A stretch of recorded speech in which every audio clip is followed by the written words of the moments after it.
오늘 우리에게 주신 하나님의 말씀은 이사야서 40장에서 48장까지입니다. 이사야 개론 9번째 시간으로 갖고자 합니다. 우리가 이사야서 42장 18절에서 43장 7절까지를 다 함께 읽었습니다. 제목을 다 함께 읽어보겠습니다. 야곱을 창조하신 이 내가 너를 지명하여 불러 구원하였나니 너는 내 것이라. 아멘. 저희가 이사야서 40장을 넘어가면서 정말 39장까지 있었던 하나님의 목소리 중에서 40장 이후부터는 분명한 메시지가 전달됩니다. 그것은 40장을 위로라는 단어로부터 시작하시는 하나님의 음성.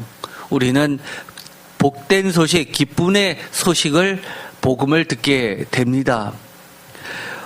이 40장부터 48장까지를 많은 학자들이 크게 한 단락으로 봅니다. 어떤 학자들은 40장에서 44장까지 그리고 45장에서부터 48장까지를 나눠서 보는 학자들도 많습니다. 그런데 40장에서 48장까지를 하나의 단락으로 보면 A, B, C, D, C-, B-, A- 형태로 역구조를 이루게 되는데 바로 그 중심이 오늘의 말씀의 본문이었던 42장 18절에서 43장 7절까지의 말씀이 되게 됩니다.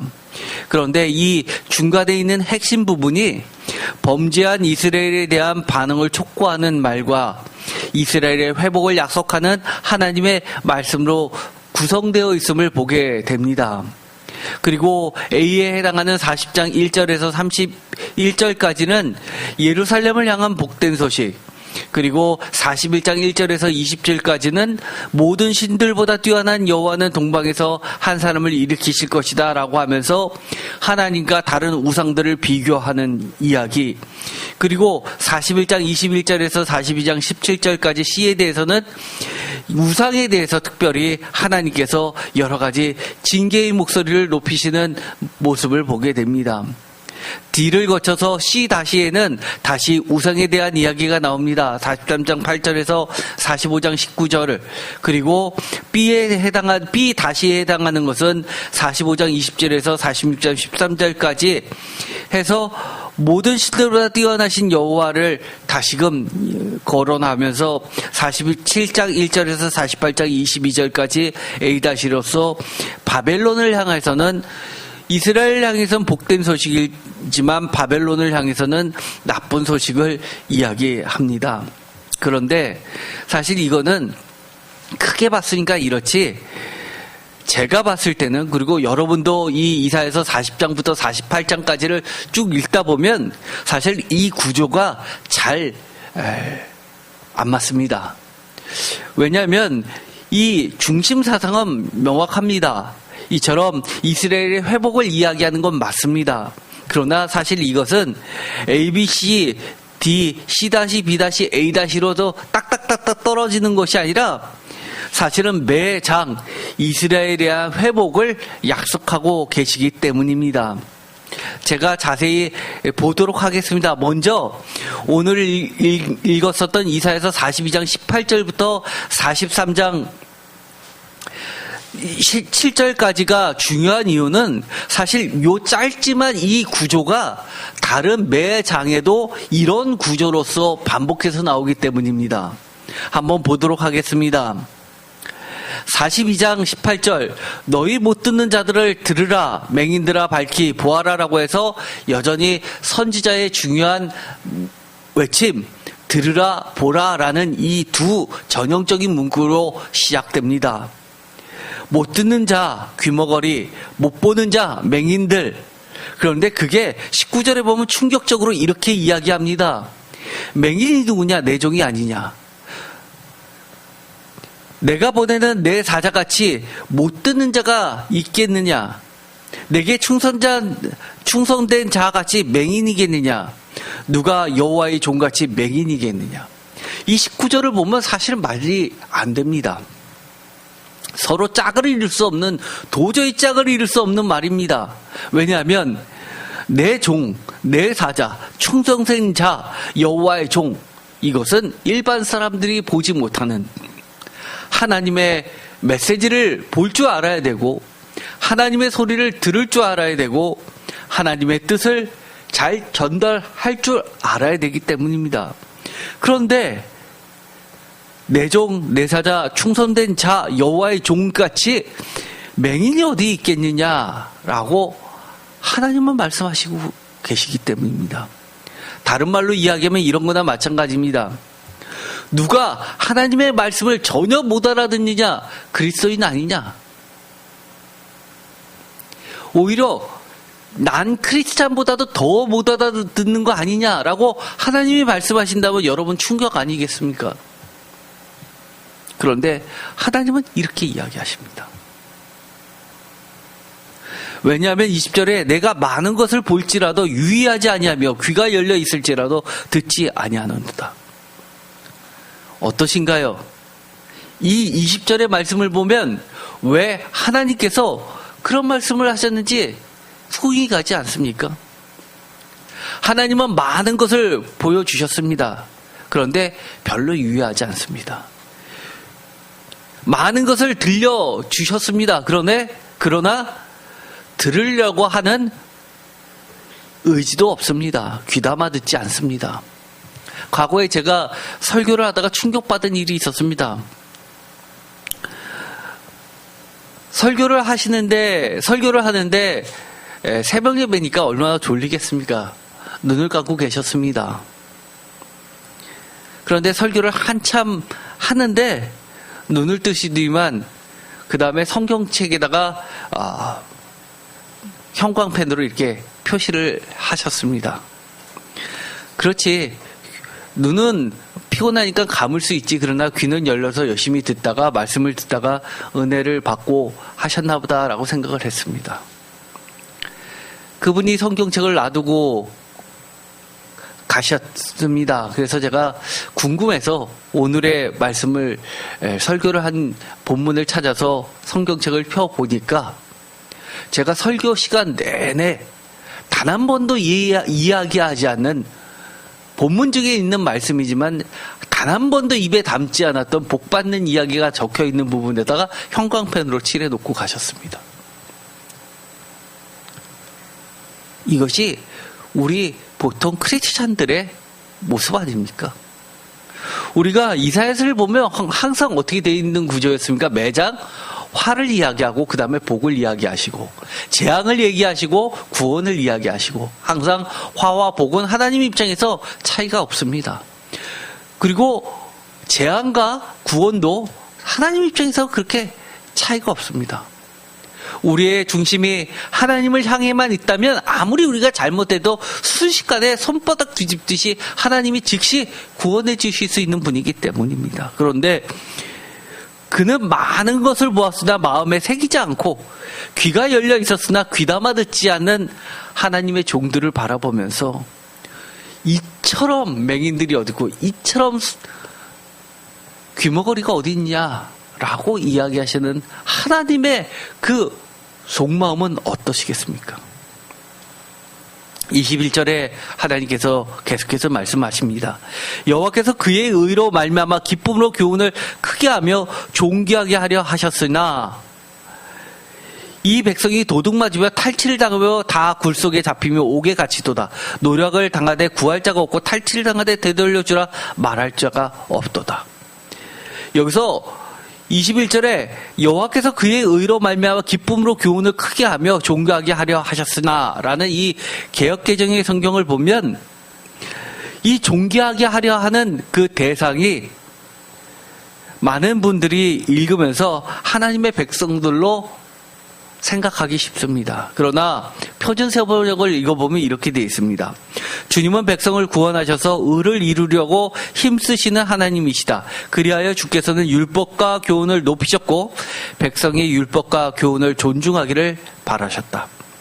존귀하게 하려 하신 것은 그 대상이 뭡니까? 하나님의 율법과 교훈입니다.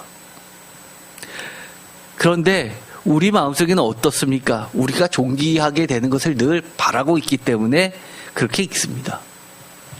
그런데 사실 이거는 결과적으로는 사실은 같은 말이 됩니다. 왜냐하면 하나님께서는 하나님의 율법과 교훈을 크게 하셨고 또 그것을 가르쳐 주셨고 높이셨기 때문에 그 높으신 하나님의 율법과 교훈을 따라가는 백성들은 당연히 존중될 수밖에 없습니다. 크게 될 수밖에 없습니다.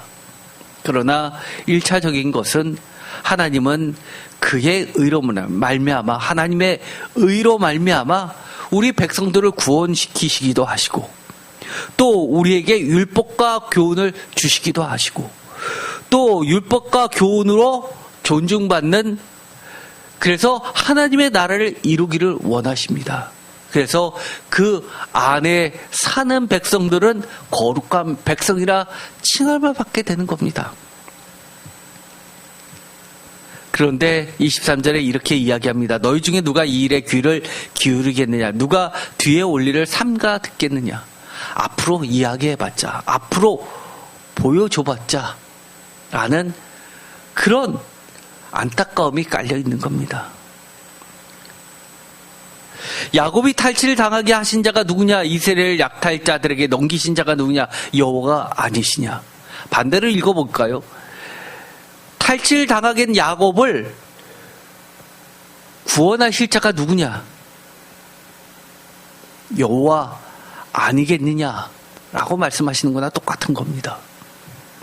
우리가 그에게 범죄하였도다. 이 짤막한 한 문장이지만 이것을 고백하는 것까지가 굉장히 어렵습니다. 많은 크리스찬들이 기본적으로 동의합니다. 나는 죄인입니다. 그러나 그건 교리적으로 죄인이라고 고백할 뿐입니다. 누군가가 나에게 죄인 취급하면 좋습니까? 교회에서요, 함부로 성도들끼리 잘못 지적했다가 난리 나는 적이 한둘이 아닙니다. 그러나 우리 모두는 인정해야 됩니다. 교리적으로 뿐만 아니라 정말 우리가 잘못했을 때 미안해 하듯이 정말 우리는 하나님 앞에 범죄한 범죄자들입니다. 그들이 그의 길로 다니기를 원하지 아니하며 그의 교훈을 순종하지 아니하였도다. 주님이 지적하시는 것은 이것을 어기지 않았다의 문제가 아니라 그 중심의 의도 자체가 별로 하나님의 법을 좋아하지 않는다는 겁니다. 그러므로 여호와께서 맹렬한 진노와 전쟁의 위력을 이스라엘에 쏟아부으심에 그 사방에서 불타오르나 깨닫지 못하며 몸이 타나 마음에 두지 아니하는도다. 저는 이것을 보면서 너무 안타깝습니다. 세상에 이런 사람이 있을까요? 사방에서 불타오르나 깨닫지 못하고 몸이 타나 마음에 두지 아니하는 사람이 있을까요? 그러나 하나님 보시기에는 그렇다는 겁니다. 우리가 우리 자신을 좀 돌아봤으면 좋겠습니다. 저도 매일 회개를 하지만 회개가 그치지 않습니다. 어떻게 보면 우리가 회개할 수 있다는 것처럼 은혜가 어디 있을까요? 그런데 하나님은 여기서 끝내시지 않으십니다. 왜냐하면 이어지는 말씀 이사야서 43장 1절에 이렇게 이야기하십니다. 다 같이 읽어볼까요? 이 구절은 너무너무 유명한 말씀이죠. 다 같이 읽겠습니다. 야곱아 너를 창조하신 여호와께서 지금 말씀하시느니라. 이스라엘아 너를 지으신 이가 말씀하시느니라. 너는 두려워하지 말라. 내가 너를 구속하였고 내가 너를 지명하여 불렀나니 너는 내 것이라. 누가요? 야곱이요. 언제 말씀하신다고요? 지금 말씀하십니다. 내가 너를 구속하였고 내가 너를 지명하여 불렀나니 너는 내 것이라고 이야기합니다. 하나님이요, 우리가 이쁘기 때문에 그럴 만하기 때문에 우리를 부르신 거 아닙니다. 하나님이 우리를 창조하셨기 때문에 우리를 만드셨기 때문에 하나님이 너는 내 것이라고 이야기합니다. 그렇기 때문에 우리가 아무리 귀가 어두우고 하나님의 법을 본성적으로 싫어해도 하나님은 끝까지 우리를 포기하실 수 없기 때문입니다. 저는 제가 아는 사람 중에 이름이 지명이라고 부른 이름이 가진 사람이 있습니다. 부모님이 크리스찬이기 때문에 이 말씀의 은혜를 받아서 이름이 지명입니다. 참 내용을 알고 보면 너무 멋지잖아요. 하나님이 너를 지명하여 불렀나니 너는 내 것이다 라는 뜻을 가지고 지명이라는 이름을 부모님이 지어주셨습니다. 2절 내가 물 가운데로 지날 때에 내가 너와 함께 할 것이라 강을 건널 때에 물이 너를 침몰하지 못할 것이며 내가 불 가운데로 지날 때에 타지도 아니할 것이요 불꽃이 너를 사르지 못하리로다. 이 구절을 읽으면 많은 분들이 참 좋아합니다. 왜냐하면 강을 건널 때에 물이 너를 침범하지 못하며 불 가운데 지날 때에도 타지도 아니하며 심지어 불꽃이 너를 사르지도 못할 것이기 때문입니다. 신기하죠? 그런데 여기서 중요한 것을 가르쳐 줍니다. 하나님께서 내가 너와 함께 한다는 그 의미를 가르쳐 주시는 겁니다. 저는 인생에 주님을 믿으면 정말 세상 사람들이 생각하는 그렇게 행복한 풍요로운 길만 있을 거라고 얘기하지 못합니다. 목사님이 정말 믿음도 없고 저 믿음 없는 목사입니다. 그러나 분명한 것은 제가 경험했고 제가 믿고 있는 하나님은 함께 하시는 하나님입니다. 제가 걸어가는 그 인생길 가운데에서는 제가 강에 빠질 때도 있고요. 불 가운데로 들어갈 때도 있었습니다. 그러나 주님이 저를 함께 하심으로써 그 모든 과정을 겪을 수 있었습니다. 제가 지나온 제 인생을 돌아보면요. 2번 이렇게 살려면 못 살 것 같습니다. 차라리 안 태어나는 게 나을 것 같습니다. 그런데도 불구하고요. 그 가운데서 남들이 깨닫지 못하는 하나님의 은혜가 얼마나 값지고 귀한지 모르겠습니다. 겉으로 보기엔 제가 참 멀쩡해 보입니다. 여러분들 잘 아시잖아요. 불과 1년 전만 해도 제가 설교 한번 마치고 나면 걷지를 못했잖아요. 쩔룩쩔룩거리고. 그런데 여러분들이 이렇게 늘 기도해 주시고 또 권사님 그렇게 늘 치료해 주셔서 이렇게 1시간을 설교해도 이제는 거뜬합니다. 그 과정 말 못할 일이 너무 많았죠. 그렇지만 저에게 일어났던 이 수많은 기적들 저만의 일이라고 저는 믿고 있지 않습니다. 제일 좋은 게 뭔가요? 나는 안 겪었는데 간접 경험하는 게 제일 좋은 거 아닙니까? 그것이 함께 기도해 주는 사람들의 복입니다. 저는요, 제 아내에게 말 한마디에 덜컹할 때가 있습니다. 나 요즘에 이게 심장이 왜 그런지 몰라. 이러면 제가 덜컹합니다.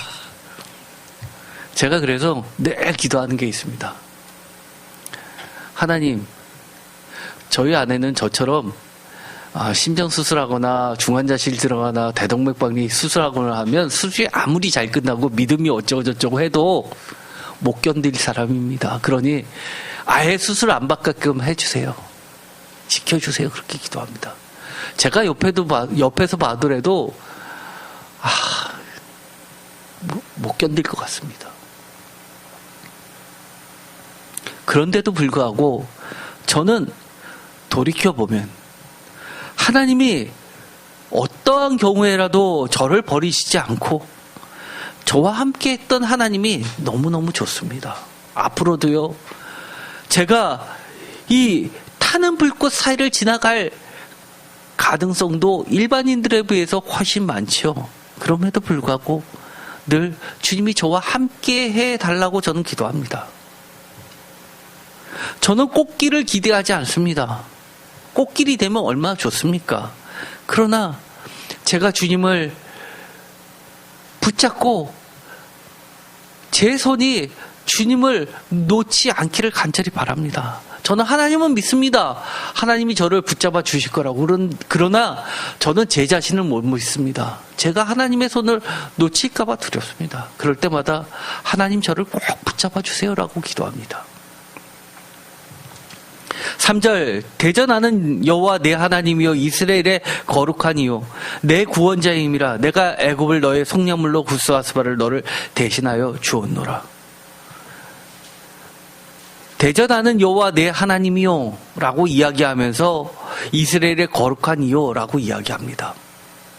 여러분에게 있어서 여호와 하나님의 가장 큰 특징이 무엇입니까?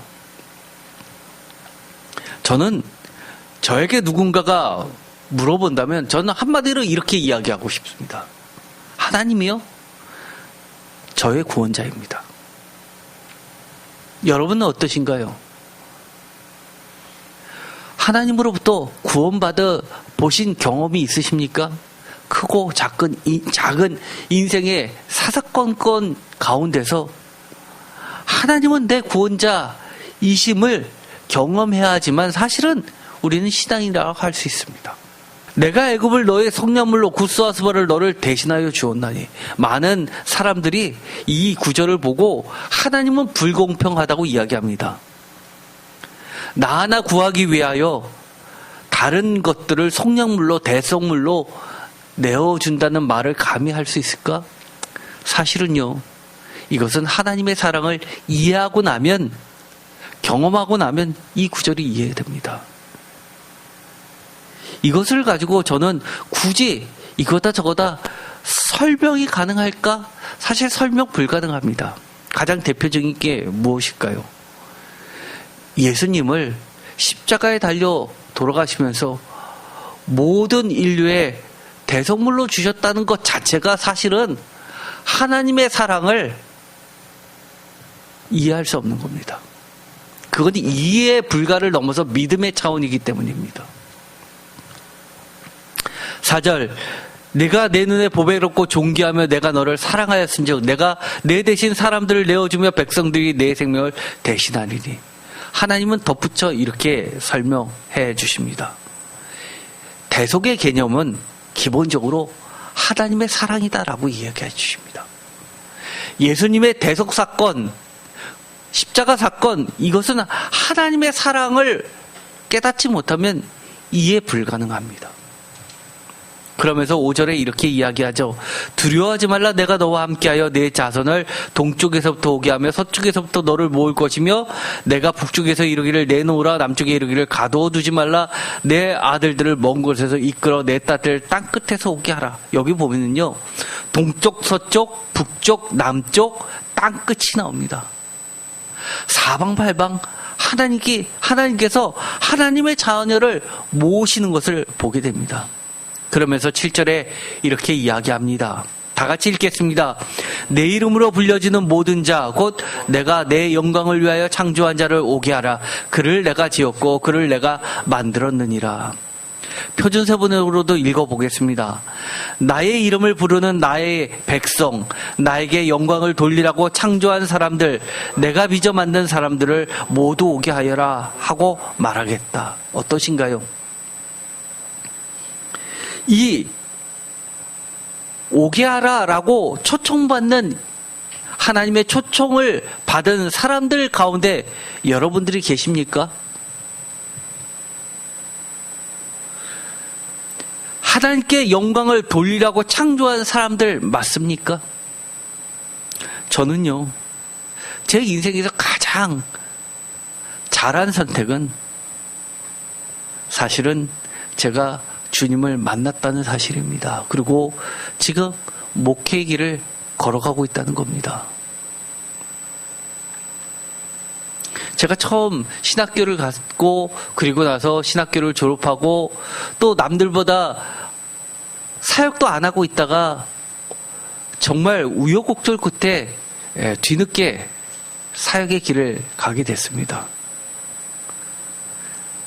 제가 아직까지도 잊지 못하는 것이 있습니다. 감리교 같은 경우는 처음 교회를 개척하게 돼서 심사를 받게 되는데 지방회 선배 목사님들 앞에서, 어르신들 앞에서 이 목회자를 우리 지방회에서 받을지 말지를 결정하는 회의를 합니다. 여러 가지 질의응답을 하는데 저한테 그런 질문을 하셨습니다. 한 분이 왜 이렇게 늦게 목회를 하시게 됐습니까? 라고 물었습니다. 그래서 제가 사실은 제가 은퇴하고 나서를 생각하고 신학교를 갔는데 생각보다 좀 빨리 왔습니다. 라고 하니까 거기 계신 분이 다 웃었습니다. 늦어도 한참 늦은 지각생이 무슨 소리냐고 야단을 쳤습니다. 그런 정신 상태로는 우리 지방회에 들어올 수 없다고 그렇게 야단을 치셨습니다. 그런데 은혜로 받아주셨습니다. 지금 생각해보니까 얼마나 건방진 말이었는데요. 얼마나 건방진 말이었는데요. 지금 돌이켜보면 너무 늦게 했습니다. 만약에 제가 다시 인생을 산다면 일찌감치 정말 힘도 있고 또 꿈도 많을 때 그때 조금 더 일찍 젊었을 때 청년일 때 목회 길로 갈 걸라는 후회가 있습니다. 물론 그렇다고 제가 사회에서 여러 가지 각자 성도님들의 삶을 무시하는 건 아닙니다. 각자 맡겨진 그 삶을 통해서 하나님을 증거하는 일이 사실은 목회자가 하나님을 증거하는 것보다 훨씬 더 어렵다는 건 저를 압니다. 저도 직장생활 10년, 사업 10년을 하다 보니까 이해관계 때문에 하나님을 증거하기가 몹시 어렵습니다. 그런데 목사님이 되면 당연히 말씀을 증거하고 하나님 증거하니까 입만 열면 증거하게 되니까 훨씬 쉽죠. 다만 하나님의 말씀대로 사느냐, 그렇게 경건한 삶을 계속 유지하느냐, 하나님의 말씀처럼 그렇게 살아내느냐, 이것은 또 다른 숙제이죠. 그러나 하나님이 맡겨진 이 사명이 얼마나 귀하다는 건 알게 됩니다. 사실 오늘은 제가 이 짧은 구절을 통해서 어떤 분석이나 그런 걸 한 건 아닙니다. 말씀 자체를 읽었는데, 왜냐하면 오늘은 이 40장에서 48장까지의 통으로 보는 개요 시간이기 때문에 전체적으로 여러분의 이해를 돕는 차원에서 말씀을 쭉 읽어나가려고 합니다. 사실 우리가 42장 1절에서 13절을 보면 여기서 어떻게 보면 40장부터 48장까지 기독교에서는 가장 뭐라고 그럴까요? 중심이 되는 아주 중요한 본문이 있게 됩니다. 42장을 잠깐 보도록 하겠습니다. 42장 1절, 쉽게 말해서 이 42장 1절에서 13절, 짧게는 42장 1절에서 4절까지를 고난받는 종, 야훼의 종 4개의 섹트 중에서 첫 번째 섹트에 나오는 구절이 들어가 있는 42장이 끼어 있는 단락입니다. 그래서 어떤 분들은 그렇게 생각합니다.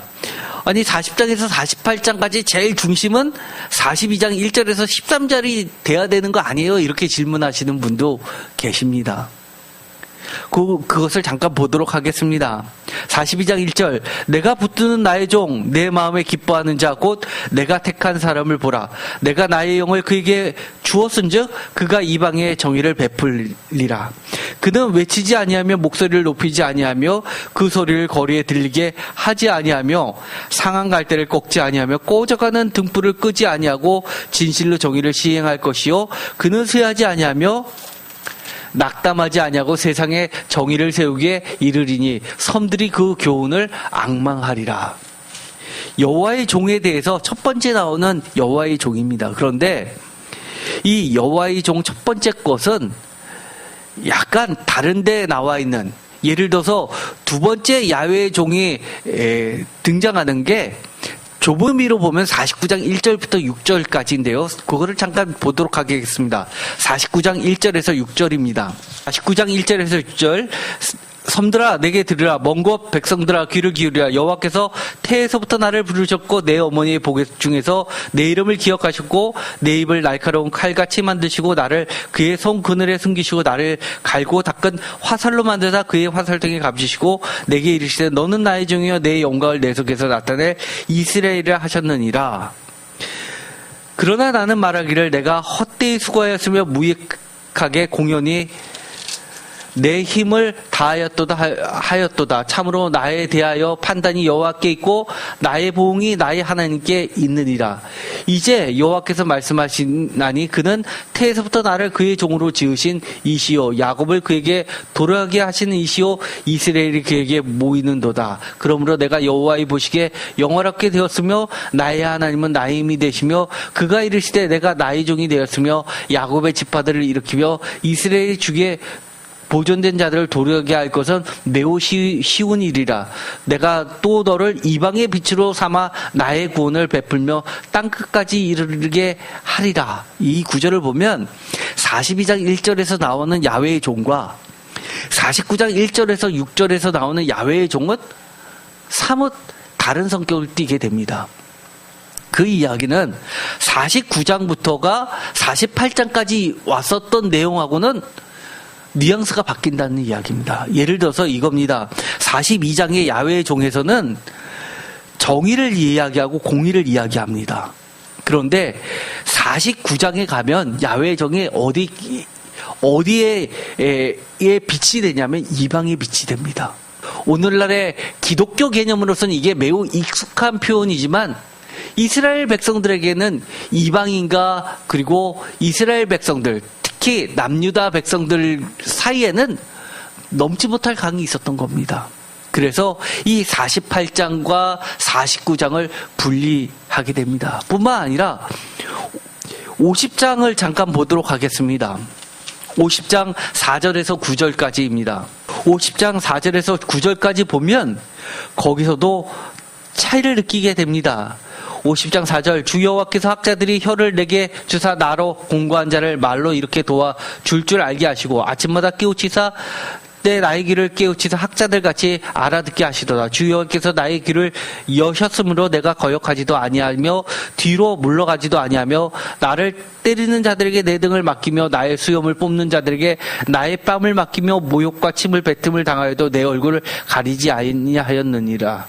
7절 주 여호와께서 나를 도우심으로 내가 부끄러워하지 아니하고 내 얼굴을 부싯돌같이 굳게 하였으므로 내가 수치를 당하지 아니할 줄 아노라. 나를 의롭다 하시는 이가 가까이 계시니 나와 다툴 자가 누구냐. 나와 함께 설지어다. 나의 대적이 누구냐. 내게 가까이 나올지어다. 보라 주 여호와께서 나를 도우시며 나를 정죄할 자가 누구냐. 보라 그들은 다 옷과 같이 헤어지며 좀이 그들을 먹으리로다.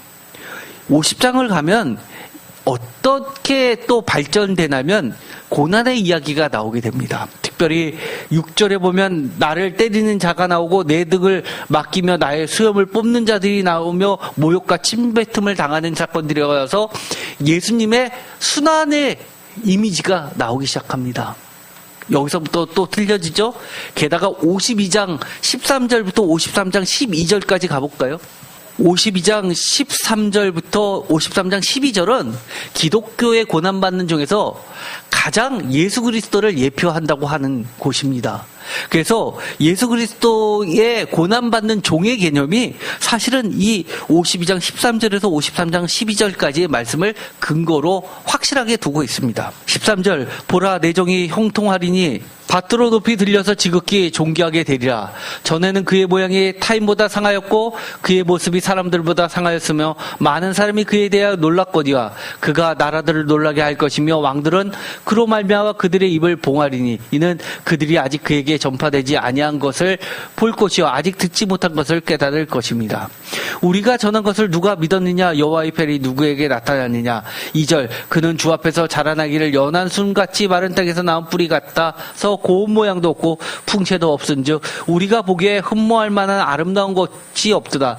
그는 멸시를 받아 사람들에게 버림받았고 간고를 많이 겪으며 질고를 아는 자라. 마치 사람들이 그에게 헐구를 가리는 것 같이 멸시를 당하였고 우리도 그를 귀히 여기지 아니하였더라. 4절 그는 실로 우리의 질거를 지고 우리의 슬픔을 당하였거늘 우리는 생각하기를 그는 징벌을 받아서 하나님께 맞으며 고난을 당한다 하였노라. 그가 찔림은 우리의 허물 때문이요 그가 상함은 우리의 죄악 때문이라. 그가 징계를 받음으로 우리가 평화를 누리고 그가 채찍에 맞음으로 우리는 나음을 받았다. 우리는 다 양 같아서 그릇 행하여 각기 제 길로 갔거늘 여호와께서는 우리 모두의 죄악을 그에게 담당시키셨도다. 7절 그가 곤욕을 당하여 괴로울 때도 그의 입을 열지 아니하였으며 마치 도수장으로 끌려가는 어린 양과 털 깎는 자 앞에서 잠자는 양같이 그의 입을 열지 아니하였더라. 그는 곤욕과 신문을 당하고 끌려갔으나 그 세대 중에 누가 생각하기를 그가 살아있는 자들의 땅에서 끊어지면 마땅히 형벌받을 내 백성이 허물 때문이라 하였으리요. 그는 강포를 행하지 아니하고 그의 입에는 거짓이 없었으나 그의 무덤이 악인들과 함께 있었으며 그가 죽은 후에 부자와 함께 있었도다. 어떠신가요? 이것은 복음서의 뒷부분을 읽는 것 같지요. 이게 대표적으로 고난받는 종에 대한 이야기입니다. 특별히 그가 찔림은 우리의 허물 때문이요 그가 상함은 우리의 죄악 때문이라라고 해서 이 고난의 이미지가 가장 많이 드러나 있게 됩니다. 뿐만 아니라 이 9절도 마찬가지죠. 그가 악인들과 함께 무덤에 있었으나 나중에 부자와 함께 있었도다라고 하는 것은 죄인들과 같이 십자가에 못 박히셨지만 그러나 부자의 무덤에 옮겨 지게 됨을 보여주게 됩니다. 그러면서 53장 10절에서부터 12절까지 보면 그 죽음의 의미를 십자가의 죽음의 의미를 해석해 줍니다. 여호와께서 그에게 상함을 받게 하시기를 원하사 질고를 당하게 하셨은즉 그의 영혼을 속건제물로 드리기에 이르며 그가 씨를 보게 되며 그의 날은 길 것이요 그의 손으로 여호와께서 기뻐하시는 뜻을 성취하리라. 그가 자기 영혼에 수고한 것을 보고 만족하게 여길 것이며 나의 의로운 정이 자기 지식으로 많은 사람을 의롭게 하며 또 그들의 죄악을 친히 담당하리로라. 그러므로 내가 그에게 존귀한 자와 함께 몫을 받게 하며 강한 자와 함께 탈취한 것을 나누게 하리니 이는 그가 자기 영혼을 버려 사망에 이르게 하며 범죄자 중 하나로 해하름을 받았습니다. 그러나 그가 많은 사람의 죄를 담당하여 범죄자를 위하여 기도하였느니라. 많은 사람의 죄를 담당하신 그들의 죄악을 친히 담당하신 의로운 종으로서 예수 그리스도를 명확하게 드러내고 있습니다. 이렇게 보더라도 우리가 제2 이사야서로 넘어간다 하더라도 그 내용이 위로가 나온다도 다 같은 위로가 아니라 이처럼 40장에서 48장의 이 뉘앙스와 40장에서 그 뒤로 넘어가면서 이 고난받는 종이 4개의 섹트가 되어 있음에도 불구하고 점점점 고난받는 종의 이미지로 명확하게 됨을 보게 됩니다. 한 가지 더 보도록 하겠습니다. 저희가 쭉 40장부터 48장까지를 보면 제가 아까도 말씀드렸죠. 아까 그 표를 보면 이렇게 ABCD 그리고 C-, B-, A-로 정확하게 대칭 구조로 읽다 보면 매 장마다 그렇게 되지 않는다고 했습니다. 예를 들어서 이겁니다. 40장을 한번 보도록 하겠습니다. 40장 1절 너희 하나님이 이르시되 너희는 위로하라 내 백성을 위로하라 라고 하면서 위로를 하는데 2절에 너희는 예루살렘에 마음에 닿도록 말하며 그것에게 외치라 그 노역의 때가 끝났고 그 죄악의 삶을 받았느니라 그의 모든 죄로 말미암아 여호와의 손에서 벌을 배나 받았느니라 할지니라 하시니라 라고 하면서 위로를 나타냅니다. 제가 너무 마음에 와닿는 것이 있죠. 2절에 마음에 닿도록 말하며 사실 원문은 이렇게 되어 있습니다. 마음에 닿도록이 아니라 마음에 얘기하며 이렇게 되어 있습니다. 그런데 직역은 마음에 이야기하는 것이 뭡니까? 우리가 느낄 정도로 우리가 수긍이 갈 정도로 우리 마음에 감동이 될 정도로 그렇게 위로를 해주시는 겁니다. 그 죄악의 삶을 받았다고 하는 겁니다. 그러면서 3절에 보면 외치는 자의 소리가 나옵니다. 그리고 나서 5절에 보면 이는 여호와의 입이 말씀하셨느니라 라고 이야기합니다. 여호와의 입의 말씀, 여호와의 말씀이라고 하는데 여기서 계속해서 이야기하는 것은 바로 이 소리에 집중하고 있는 겁니다. 우리는 어때야 됩니까? 우리는 여호와의 길을 예비하는 소리가 돼야 되는 겁니다. 여러분의 인생이 값진 인생이 되려면 어떻게 해야 됩니까? 여러분의 인생을 여호와께서 지나가시는 대로를 만드는 일을 하는 겁니다. 우리의 인생이 얼마나 남았을까요? 많은 사람마다 각자 남은 연수를 계산하겠지요. 어떤 사람은 내 삶의 연수가 얼마 안 남았다고 생각하실지도 모르겠지만 사실 그것은 하나님의 손 안에서는 차이가 없습니다. 왜냐하면 우리 모두는 여호와의 길을 예배하는 자들이기 때문입니다.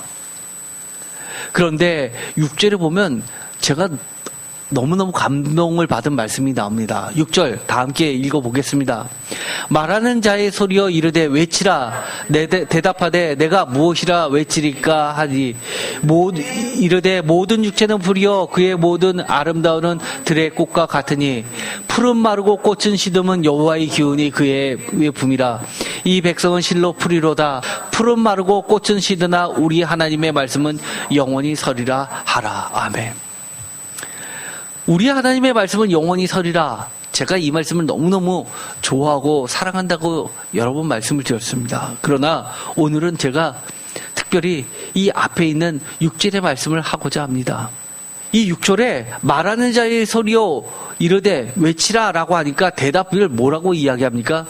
내가 무엇이라 외치리까? 라고 물어봅니다. 사실 내가 무엇이라 외치리까? 라는 말이 굳이 없어도 이 부분이 빠져도 그의 뒤에 말을 외치는 자의 소리로 외치라 라고 하면서 그 7절 이후의 말씀을 쭉 해도 전혀 이상하지 않습니다. 감동받은 것은 이겁니다. 우리는 하나님 앞에 늘 우리의 입을 가지고 무엇이라 외치리까? 라고 물어봐야 된다는 겁니다. 여러분들은 한 번이라도 하나님께 물어보신 적 있으십니까? 하나님이 내게 주신 입이라고 내 마음대로 이야기하고 쓰셨다면 앞으로는 늘 하나님께 여쭤봤으면 좋겠습니다. 사실은 기회가 되면 제가 성도님들 한 분 한 분 다 돌아가면서 설교를 한번 시키고 싶습니다. 그러면 정말 수도 없이 설교를 준비하면서 하나님한테 부를 겁니다. 하나님, 제가 그 다음에 뭐라고 얘기해야 됩니까? 제가 뭐라고 얘기를 할까요? 하나님, 제가 뭐라고 하나님을 증거했으면 좋겠습니까? 이 질문이요, 끊이지 않습니다. 제가 이 전에 말씀을 드렸죠. 우리의 인생이 뭐라고요? 우리의 인생은 다른 건 아닙니다. 우리의 높은 산도 깎고요.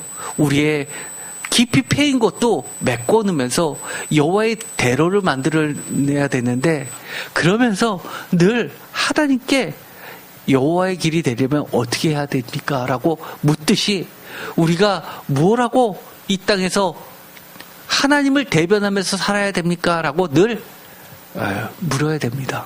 그러면 하나님은 이렇게 이야기하십니다. 우리의 하나님의 말씀은 영원히 서리라. 영원히 서는 하나님의 말씀을 우리가 늘 이야기하면 되지 않습니까?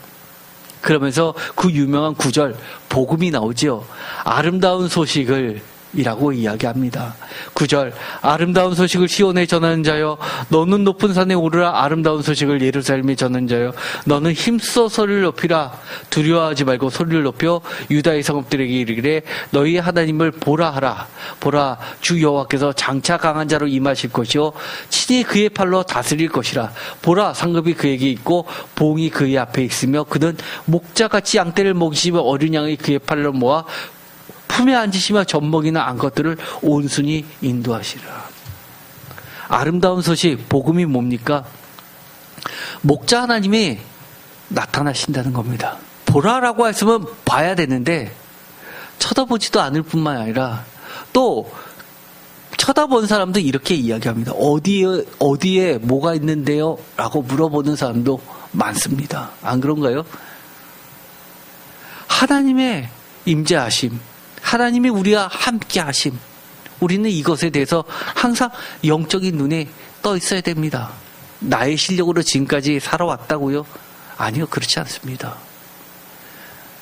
나의 고난 나 혼자서 겪었다고요? 그렇지 않습니다. 언제나 내가 어려웠어도 그 뒤에서 함께 하셨던 주님이 있었으니까 그나마 여기까지 온 겁니다. 그렇다면 앞으로의 길도 하나님께 맡길 수 있는 겁니다. 그런데 재미있는 것은 그 다음부터 계속 이야기합니다. 누가 하면서 우상의 이야기도 합니다. 그러면서 제일 많이 나오는 것은 창조주 하나님에 대해서 이야기합니다.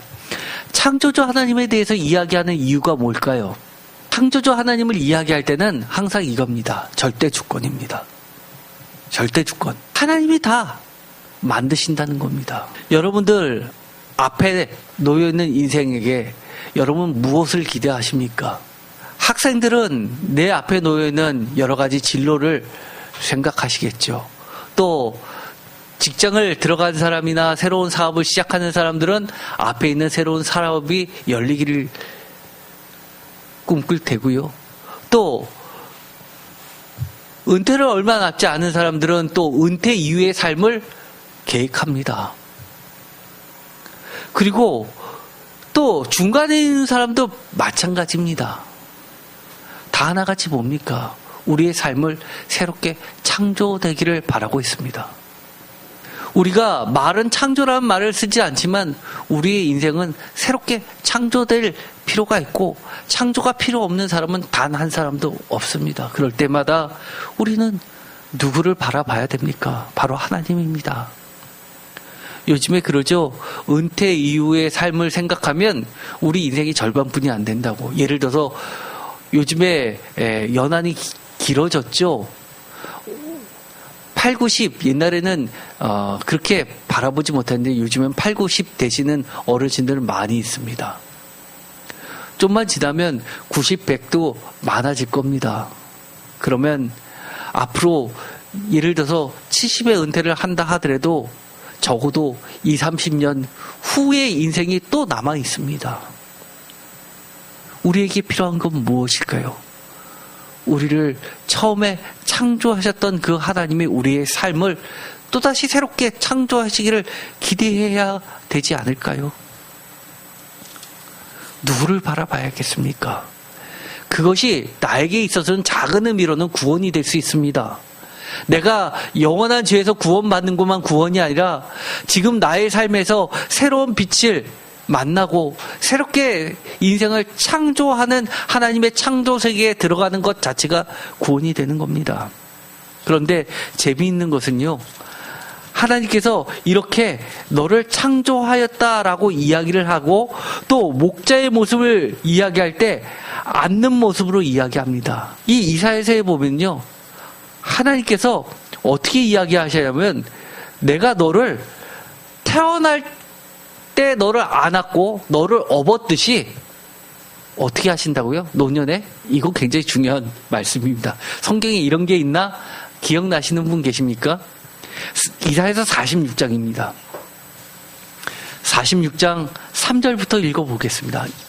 이 구절을 모르시는 분 꽤 많이 있습니다. 그러나 저는 나이가 점점 먹으면 먹을수록 이 구절이 눈에 들어옵니다. 3절부터 다 같이 읽어보겠습니다. 야곱의 집이여 이스라엘의 주에 남은 모든 자여 내게 들을지어다. 배에서 태어남으로부터 내게 안겼고 태에서 남으로부터 내게 업힌 너희여 너희가 노년에 이르기까지 내가 그리하겠고 108이 되기까지 내가 너희를 품을 것이라. 내가 지었은즉 내가 업을 것이요 내가 품고 구하여 내리라. 어떠십니까? 100발이 돼도 하나님께서 업고 다니신다는 겁니다. 이 정도면 여러분의 인생에 대해서 걱정하지 마십시오. 두려워하지 마십시오. 창조주 하나님을 하나님께서는 4장부터 48장까지 계속해서 이야기해주고 계십니다. 이런 이야기가 41장에도 마찬가지로 갑니다. 41장 잠깐 가볼까요? 8절입니다. 다 같이 읽겠습니다. 그러나 나의 종 너 이스라엘아 내가 택한 야곱아 나의 벗 아브라함의 자손아 내가 땅 끝에서부터 너를 붙들며 땅 모퉁이에서부터 너를 부르고 내게 이르기를 너는 나의 종이라 내가 너를 택하고 싫어하여 버리지 아니하였다 하였노라. 두려워하지 말라 내가 너와 함께함이라. 놀라지 말라 나는 내 하나님이 됨이라. 내가 너를 굳세게 하리라. 참으로 너를 도와주리라. 참으로 나의 의로운 오른손을 너를 붙들리라. 아멘. 정말 아멘이시죠. 42장 1절부터 한번 보도록 하겠습니다. 42장 1절 내가 붙드는 나의 종 내 마음에 기뻐하는 자 곧 내가 택한 사람을 보라. 내가 나의 영을 그에게 부어 주었은즉 그가 이방에게 정의를 베풀리라. 그는 외치지 아니하며 목소리를 높이지 아니하며 그 소리를 거리에 들리게 하지 아니하며 3절 다 같이 읽겠습니다. 상한 갈대를 꺾지 아니하며 꺼져가는 등불을 끄지 아니하고 진실로 정의를 시행할 것이며 그는 쇠하지 아니하며 낙담하지 아니하고 세상의 정의를 세우기에 이르니 섬들이 그 교훈을 앙망하리라. 아멘. 어떠신가요? 여러분의 인생이 꺼져가는 것 같습니까? 상한 갈대 같습니까? 결코 꺾지 않으시고 또 끄지도 않으신다고 이야기합니다. 43장도 가볼까요? 43장 1절입니다. 야곱아 너를 창조하신 여호와께서 지금 말씀하시니라. 이스라엘아 너를 지으신 이가 말씀하시니라. 너는 두려워하지 말라. 내가 너를 구속하였고 내가 너를 지명하여 불러나니 너는 내 것이라. 계속해서 하나님이 함께 하시는데 왜 그렇다는 겁니까? 내가 창조주 하나님인데 라고 이야기하는 겁니다. 그러면서 구원자라고 이야기했죠. 그러면서 10절을 보도록 하겠습니다. 10절 제가 너무너무 좋아하는 말씀입니다. 다 같이 읽겠습니다. 나 여호와가 말하노라. 너희는 나의 증인 나의 종으로 택함을 입었나니 이는 너희가 나를 알고 믿으며 내가 그인 줄 깨닫게 하려 함이라. 나의 전에 지음을 받은 신이 없었느니라. 나의 후에도 없으리라. 나는 여호와라. 나 외에 구원자가 없느니라. 나의 증인. 이것이 우리를 하나님께서 선택하신 이유라는 겁니까? 우리의 삶은 우리 겁니까? 우리의 삶은 우리의 겁니까? 아니요. 그렇지 않습니다. 우리의 것이 아니라 하나님의 것이기 때문에 하나님이 책임져 주신다는 겁니다. 비록 우리가 강을 건널 때도 있습니다. 불 가운데 지날 때 있습니다. 그거 없다는 것 아닙니다. 그러나 하나님이 우리와 함께 하신다는 것만큼은 우리가 놓쳐서는 안 됩니다. 시간이 많이 지났습니다. 그 위에도 여러분께서 오늘 들어가셔서 40장부터 48장까지를 한번 쭉 읽어보십시오. 우상의 이야기를 하시는 이유는 참된 신, 창조하신 신이 나다라는 것을 가르쳐주기 위해서 우상을 이야기하시고 창조를 이해하시는 이유가 창조하신 이가 세상의 절대 주권자임을 나타내기 위하신 것이고 그 다음에 우리를 선택하셨다고 이야기하시는 겁니다. 그런 하나님이 계시기 때문에 우리는 하나님과 함께 가는 그 길이 가장 행복한 길입니다. 기도가 마치겠습니다. 하나님 감사합니다. 영원하신 하나님의 말씀만을 의지합니다. 우리의 삶이 하나님의 말씀이 얼마나 영원하고 굳게 서고 확실한지를 증거하는 증인의 삶들이 모두 되게 하여 주옵소서. 그럴 때 하나님께서 우리를 창조하셨고 부르셨고 또 택하셨고 세워주셨습니다. 우리가 두려워하지 않게 하여 주옵소서. 우리가 강을 건널 때나 불 가운데를 지날 때도 주님은 우리와 함께 하십니다. 하나님, 우리와 함께 하신 창조주 하나님, 모든 것을 창조하시고 운행하시고 또 주권으로 다스리시는 하나님을 바라보게 하여 주시옵소서. 예수 그리스도의 이름으로 기도드립니다. 아멘.